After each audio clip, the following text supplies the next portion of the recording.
So let's talk about what's happening in LA County. The LA County Board of Supervisors voted last Tuesday to move forward with a resolution to have a special election. And what they want is they want to give the LA County Board of Supervisors the ability to remove the LA County Sheriff by a vote of 4-1.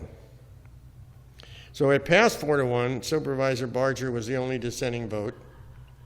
And this election will take place on the same day as the November general election.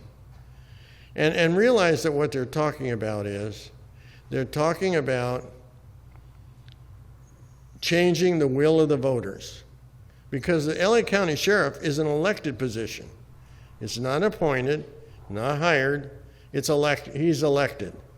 And so since he has been elected now, these supervisors want to have the ability to remove him. And to me, that's just a challenge to the democracy as far as being able to elect somebody and have them. Proponents argue that the LA County Board of Supervisors, at least 4/5 of them, have struggled to hold Sheriff Alex Villanueva accountable because supposedly they claim he denied some subpoenas, he resisted interrogations by the Office of the Inspector General, he intimidated and harassed individuals, and he lacked transparency in regard to deputy conduct.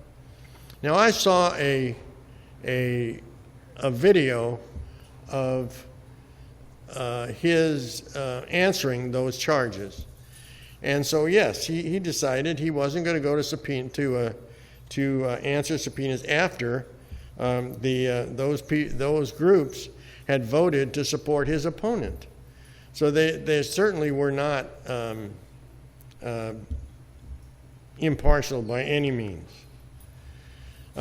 Supervisor Barger, I think, realizes what this is. And she said the unprecedented move by LA County elected officials towards removing a fellow county-wide elected office was challenged by her due to her belief that the matter should be left to the voters. So catch this now. We live in Barger's district. We elect Barger, and we voted to elect a sheriff. So now 4 people who we didn't vote for want to remove the person who we did vote for. I mean, to me, that's crazy. Moving forward, the amendment was limiting it to the sheriff with less than 4 months away from the election. So he's 4 months away from an election. Why would you possibly want to do this now? And Barger said that she felt it was highly political, and probably this is a way to try to submarine his election as well. So we'll have to see what happens. But I believe it does dilute the voice of the people. And if we elect an official, we can't get rid of them simply by saying, hey, you guys vote them out. So the sheriff responded, and rightfully, I mean, you could expect him to say something like this, that this unprecedented motion would allow corrupt board members to intimidate sheriffs from carrying out their official duties. This motion is ripe for corruption. A charter amendment focused on only one office undermines the credibility of the board and its underlying intentions. And I absolutely agree with that.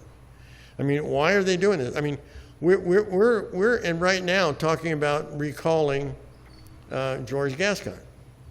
Well, it takes a lot of people to do that. And here these guys want to just be able to just flip their switch and do it themselves. But it gets worse. The sheriff concluded in a letter to the Board of Supervisors, he accused them of attempting to use a special election as the way to assist his political opponent because of the 5 board members endorsed on Monday, with 5 members board endorsed his opponent on Monday in the upcoming election. So now I'm beginning to wonder if the Board of Supervisors are more like Gascon than the sheriff. Maybe they want, I mean, they're soft on crime, right? It isn't working, guys. I don't know what's wrong with these people. It's just crazy. So Why did they do this for Gascon? Could it be that these are the four that voted for this? Solis, Mitchell, Newell, and Hahn voted to approve George Gascon's soft on crime position. So does the supervisor maybe they don't like the way he's enforcing the law. Maybe they don't like the fact that he is resisting their budget cuts because they wanted to cut police budgets to fund social workers. And that's very interesting. Could it be why the LA County Board of Supervisors has only provided him with 70% of his budget? Now, that's an interesting question, and I posed that to him a little bit this morning at Coffee with a Cop, and we'll talk about it some more too. So is this democracy? I mean, here we have all these people trying to convince us that they're all for democracy. It takes over 500,000 voter signatures to get an LA County recall on the ballot. That's what it's taking to get Gascon on the ballot. Then over half the voters have to vote yes. But now the LA County Board of Supervisors wants the ability to overrule an election with their 4 votes. Does that sound right to you? Should a supervisor's vote be equal to 125,000 votes of their constituents? I don't think so. This is crazy. So my position is I say, let's send a clear message to the Board of Supervisors and vote no. Tell all our friends to vote no also.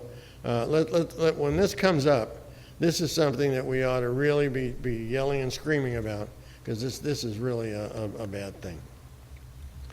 So at the same time, we have a group of people that are going to attempt to recall George Gascon. Now, the only recall election that I've ever, well, it wasn't really a recall election. It was, do you remember to get the item on the ballot about eliminating the electronic billboard deal that the city made, and how much it took to get those signatures and how much it cost to get those signatures? Because there's so many signatures required and the amount of time is so short to get them, that pretty well the only way that you can do it is to hire signature gatherers who get paid $5 and $6 a signature. So now the Recall Gascon group have moved their ballot or their signed petitions to the Registrar of Voters. And so the first thing that the registrar does is they do an audit of 5% of the total number of signatures. So the total number of signatures that were submitted was 716,000. And so 5% of them would be 35,793 signatures. The registrar concluded that enough signatures were valid, but they would now begin the process of fully checking them all. And I'll tell you what their rationale was in a minute. Based upon the outcome of the random sampling technique, 27,983 valid signatures would translate to 78% of the number of signatures obtained. So what do they need? Well, when they do this random sample, they're telling us that if the random sample exceeds 87%, which would have been 31,179 signatures, that they could certify that as sufficient, and they would not check them all. If the number of signatures are lower than 71%, the petition would be considered insufficient and would not be certified. So the percentage of valid signatures required to put the Gascon recall on the ballot is 78%. And 78% is exactly what the random sample showed. Isn't that amazing? So while all this is going on recently, and I believe that, Rick, you attended, at West Ranch High School on July 14th, our sheriff gave a town hall meeting, and started talking about some of the things that became extremely important in today's discussions. One included discussion of concealed carry permits, George Gascon's policies of being soft on crime, and the department's hiring freeze and budget cuts. Our LA County Sheriff told us that 70% is the average staffing level at all 23 of his patrol stations. So they are down a large number of officers. Santa Clarita currently, staffing level is below 70%. And I asked this morning, we'll get to that in a little bit, if the staffing level is down 70% and we're a contract city, how do you fulfill the contract? And they told me, so we'll discuss it. Budget cuts have removed 1,281 sheriff positions, and they're due to the ideological positions of our Board of Supervisors, George Gascon, and all the others that think that they're going to lower crime rates by being soft on criminals. But there is a rise in crime and a rise in homelessness now. The sheriff told us that he's attempting to do everything he could to conduct operations, but the job is challenging due to his detective staff being down 25%. Right now, he claims, this is countywide, not in Santa Clarita, that 5 people a day are dying on the streets. And he says encouraging inaction on the part of law enforcement results in compounding misery and guarantee people are going to die. There's people out there, they're saying don't do anything, and somehow things are going to get better. But I don't believe that either. I don't know about you, but I just don't believe that. So, that wasn't what I was. Well, for the old sheriff's station, Captain Diaz spoke to Supervisor Barger relative to opening a second satellite station in the old building. Isn't that exactly what we said before they even built the new station? Why are you giving this thing up? Why are you not using it? It's an expensive tool. So I'm glad to see the sheriffs are starting to ask the question. And Villanueva said that having a satellite station is of great value because now they're starting to realize that as the city is growing, well, there's a lot of people on the east side, a lot of people on the west side, and it would make the economics of it, as far as getting the sheriffs back out on the streets quickly, makes a lot of sense. So compound this all with us returning to the Old West. In Washington, on January 23rd, the Supreme Court declared for the first time that the Constitution protects an individual's right to carry a handgun in public for self-defense.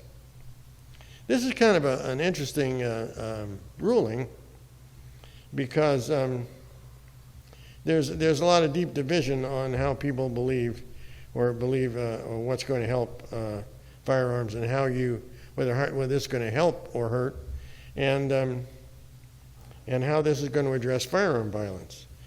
In that 6-2 ruling, they struck down New York State's requirements to show cause in order to carry. That's exactly the same thing that LA County is doing. By the way, in LA County, if you wanted before this ruling came down, if you wanted a concealed weapons permit to carry a concealed weapon, you had to show cause. You had to have someone trying to kill you. You had to have threats against you. You had to have something where you could say, oh, I absolutely have to have this. And otherwise, they wouldn't do it.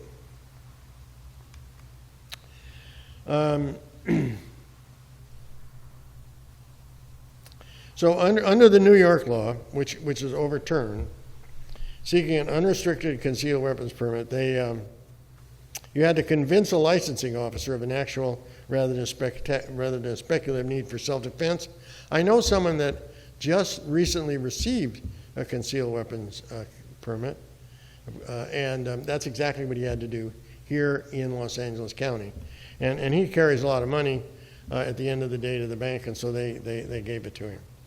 But other states are directly affected by this kind of a ruling also. So there's at least 6 other states: New York, California, Hawaii, Maryland, Massachusetts, and New Jersey, as well as the District of Columbia.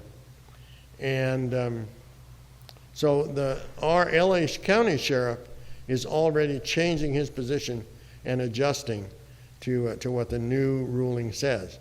So if you go out on the website and you look at what the LA County Sheriff's website, it hasn't been totally updated for this. So it's kind of a little bit back and forth. But the ruling also lets states determine that in some sensitive places,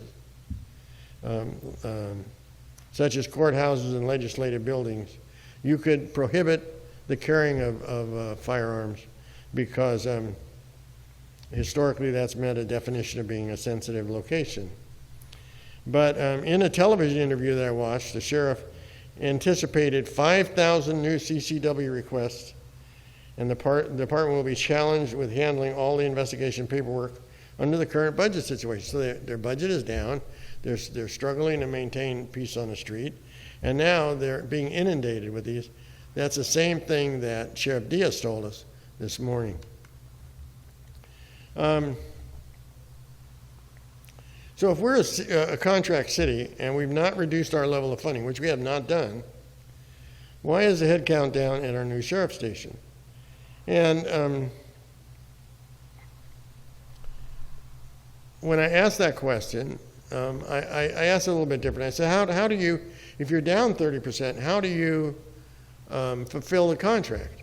And the way they do it is this, is that the city contracts for a certain number of deputies. And those deputies translate to a certain number of minutes on duty. So if they're down 30%, they work the rest of the guys overtime inside the city to make up for those minutes that they are unable to fulfill with regular full-time staff. That's not, I don't think that's the way they do it in the county, but in the city they're doing that because they have a contract for a certain number of minutes, and that's the way they do it. And when we talked to some of the sheriffs that were there, they were indicating that they are working a lot of overtime. So I asked, will the Santa Clarita Sheriff Station accept CCW applications? And he said yes. He said they're already being inundated with them. If you look at them, if you look at the sheriff's website, you'll see in some places it says, oh no, you have to go downtown and submit it. Then other places it says, oh no, you can do this at any sheriff station, but you can do it here. And if you do it here, or wherever you do it, this is an application. It's 14 pages long. You fill it out, and you sign it, but the signature has to be witnessed by a sheriff. So it's just the way it works. So this morning, Captain Diaz had coffee with a cop. It was I thought it was a very good meeting. He answers every question, and you might not like every answer he gives, but at least he gives you an answer. So this morning, Captain Diaz and several deputies held that session at the Corner Bakery. Is that it? Yeah, Corner Bakery by McBean and Valencia Boulevard. And we asked questions about CCWs, compliance with the city contract, the need for a second satellite station, and a possible tour of the new station. So as far as concealed weapons permit, the county website does not currently reflect the latest Supreme Court ruling. Our local sheriff station is accepting CCW applications.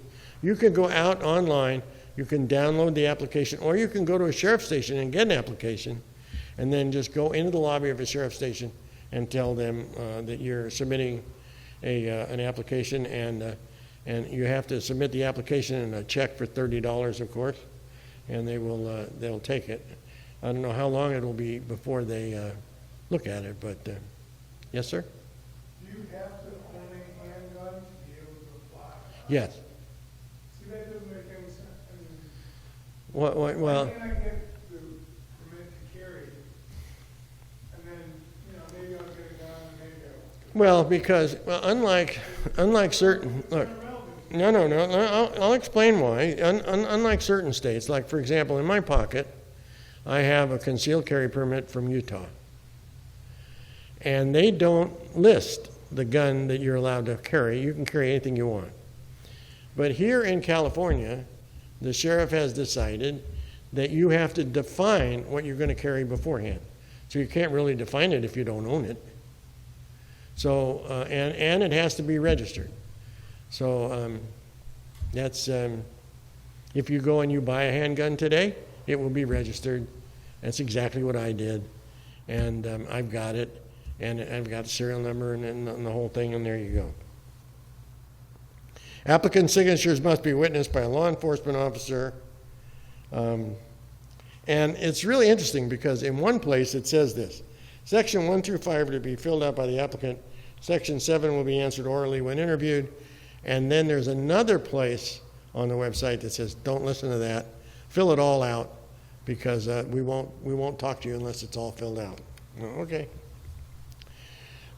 So when we talked about sheriff's staffing at our local station be down 30%, this is where I asked him specifically, but does that not tell the whole story?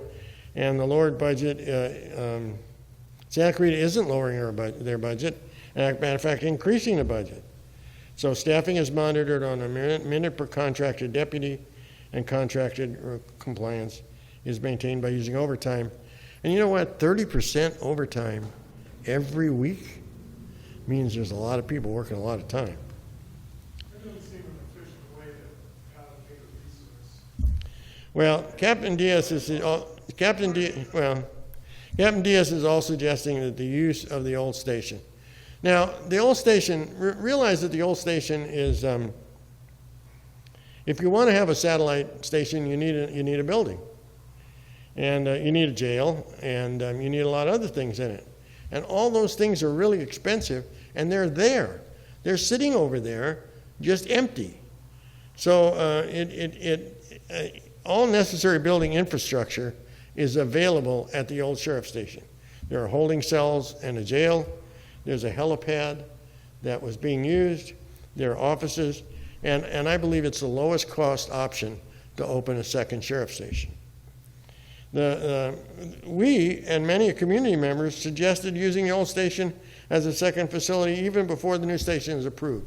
I remember going to council and saying, don't build me a new sheriff's station, build me another sheriff's station. And of course, as usual, they didn't listen. But lastly, I asked Captain Diaz if he's open to providing a tour of the new station.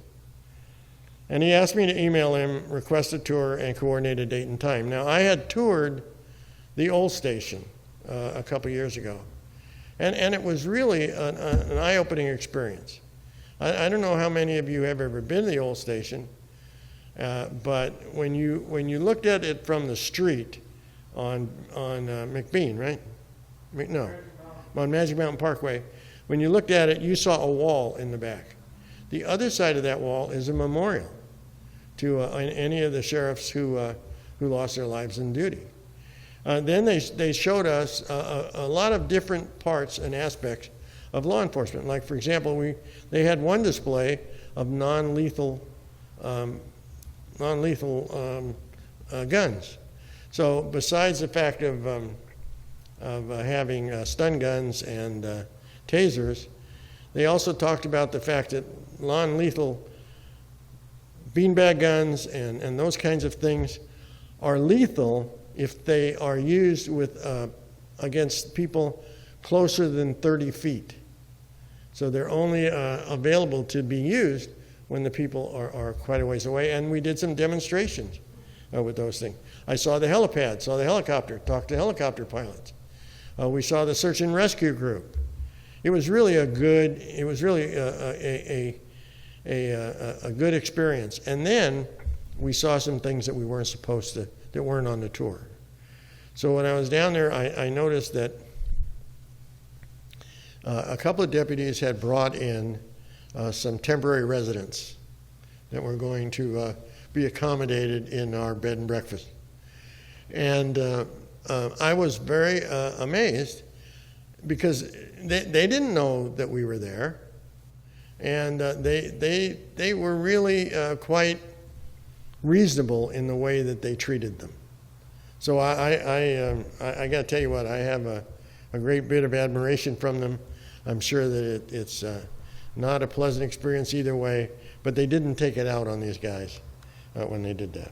Rick, did I leave anything out that's important for you? No? Okay. Yes. Get the mic, please. Testing.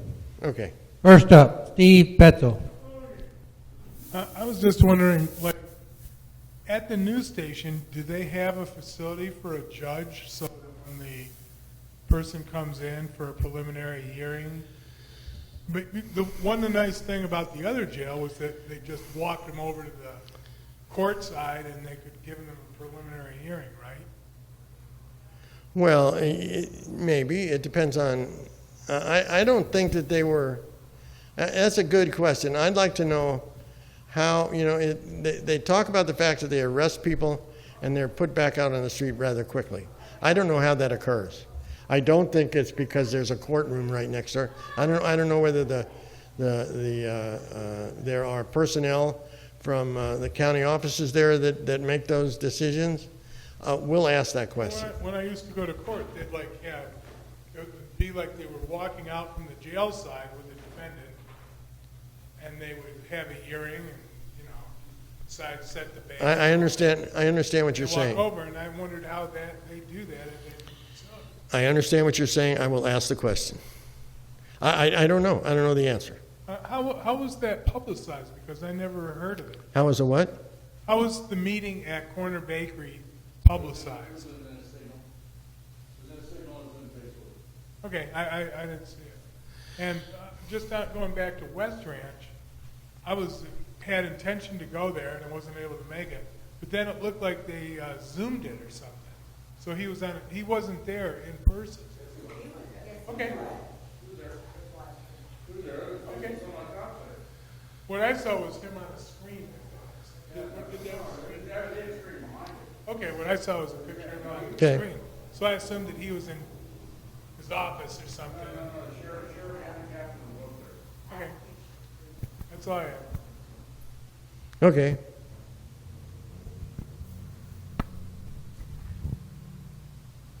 So what I heard at the meeting with Ben Webb was it's less than 70% in Santa Clarita. So it's not 70%. We're getting less than 70%.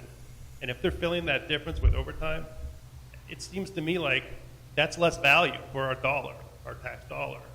Is that the right way to think about that? And then this contract that you're talking about, is that a publicly available contract? Well, I don't know. The one thing that when he said that, and we didn't get into super specifics, is does that mean that if someone works overtime and they get paid time and a half, you lose a minute and a half, or is it that they lose the budget? I don't know. And it seems to me that if they get a certain amount of money from the city of Santa Clarita, it probably means that they work overtime to the amount of money that they have, not the exact amount of minutes. But I need to talk to him more about that. I agree that's a good question to ask. Yes, sir. Al, you did say that there's some deputies working 120 hours a month overtime. There was a deputy there that he was here a couple months ago, Martinez, I think. He's since transferred over to Stevens Ranch. He's working 18 hours a day. So they're compensating that way. They've got no body. They're down. Santa Clarita Station is 67%. So they were begging for volunteers today to cover the front desk and everything else they're asking. The volunteers, they had to stop the volunteer program due to COVID. And then when everybody came back, they've only got about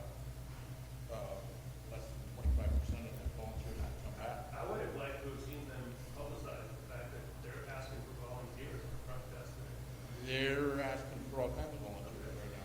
Well, we'll have to help him get that word out. And so some of the details, I mean, I thought he answered the questions the best he could, but there are details that could be noted a little better. One of the ways to know that is to go and get the contract itself, which I'll do a public records request for, and then we can unfold that a little more. Yes, sir. The WeHo example, you know, WeHo's been in the news. They contract for 69 sworn deputies. They only have 52, and they want to cut 5 down in West Hollywood Station. FYI, just shows you kind of the ludicrous nature of cutting deputies. Ellen, CCW, I'm not familiar with it. I'm ambivalent as a supporter, provided people are properly trained. Having a firearm is a 24/7 day a week, probably one of the most tremendous responsibilities that you can have. In the CCW package, is there a specific training program or skill set? I think question number one, and then the next question is, what kind of liability insurance do you need to have? Years ago, when Sheriff Block was around, I literally walked up to him and said, "Hey, Sheriff, why is there no CCWs?" He said, "Hey, Ed, you want to give me a $2 million liability policy?" The old adage is, every bullet comes with a loss. As far as training is concerned, they only specify it in kind of a loose terms of somewhere between 8 and 16 hours of training with some live fire. I asked that same question, do they have a recommended training course? And he asked me also what kind of training course did I go through when I got the Utah permit. And I told him that it actually was an 8-hour course at Oak Tree by an LAPD, an ex-LAPD cop. And at the time, Utah only required 4 hours, but he conducted an 8-hour class, 4 hours on Utah law, 4 hours on California law, and then live fire. So I'm not exactly sure. Those are some questions I got to go find out. There are, in this package of 14 pages, there are some restrictions that they talk about. It's a little nebulous as to the way the restrictions are worded in here. I want to find out some more. Liability insurance would only be applicable if you shoot somebody. I don't know about that. I know there are companies that do provide liability insurance for concealed carry permit holders. We just have to sort all that stuff out. And I'm going to try to go through this process, so I'll let you know everything I can find out. Now, no, they're not requiring liability insurance. And I would wonder if my umbrella policy covers it. So I don't know. Yeah, I think your homeowner's insurance may have an addition you can put in there. Well, you know, homeowners insurance, for example, doesn't cover loss under war. Actually, doesn't, in some cases, doesn't cover things in a riot. So I'll go look at my policy, and then I also want to look at my umbrella, because I got a $2 million umbrella policy. Is there any exclusion? And the one thing I noticed was when I went down and checked off all the things that they were concerned about, there wasn't a checkoff for a concealed carry permit. So I don't know what the deal, but we'll find out. We have to find all those things out. Now, this is the instructions that comes along with this thing. And like I said, you know, yes, Lorraine. Ken's budget increase was 22%, yet they're being leased out. So was there a reduction in there? No. So Ken still got the 22%.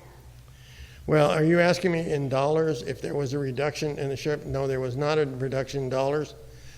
I'd have to look at the percentages as far as what Ken said. You and I both know that a lot of times when he's sitting there he shoots from the hip, and so you have to go but I'll check. I'll keep a list of all these questions that you've asked, and I'll check, and I'll talk to you about it next month. Okay, so here is the another place on the website. You can see here it says, fill out the whole thing and sign the whole thing, and you can turn it into any sheriff station. And so, and please give me a check for $30. What a surprise, huh? And Does it have an expiration on it, or how long is the CCW? 4 years. 4 years, and then and the renewal process was in here, which was interesting because the Utah renewal process was simply send me a check. This renewal process says that they want to have a certain amount of retraining when you renew, and then that wasn't in there. But and so at the time that they call you for your interview, then you have to have your driver's license to show who you are, an original birth certificate, proof of county residency, and if you were in the service, a DD 214. Now, it still has this statement on there, which is no longer true. Documents supporting good cause is something you need, and that is what got struck down. So it hasn't been totally updated. Do any other questions? Yes, ma'am. So I'd like to summarize the Board of Supervisors Act. Board of Supervisors of LA County Act against the Sheriff Villanueva, the sheriff. Yes. Can or is a election a complaint to whatever proper authority, the Fair Election Practices, I forget all the acronyms, but how about that? I mean, there's sure to be lawsuits perhaps by the sheriff himself. However, isn't there something the public can do to just say, stop the madness? Because the board just taking authority that they don't have. Well, the is board will ridiculous. put this on the ballot. The thing that the public can do is vote it down. Because until that resolution passes, they have no authority. It's true, but the board doesn't, is it within the board's authority to just put any old thing on the ballot that they want? Everybody else has to go through the process. That's a good question, and that is true, and I think that's absolutely wrong. And so we need to start that's something else we can push for a charter amendment that would only allow them to put certain things on as an election. Certainly, taking out an elected office, so because you as a board don't like it, is not the right way to do business. Is it specifically for sheriff that is now, or any sheriff in the future? too? That would be any sheriff in the future. Yeah, that, we need to definitely vote no on that. So that's why I'm saying vote no. Let's start a big vote no campaign when the thing comes around. This is not democracy in action. And these are probably the people that are always whining about that they want to see democracy, right?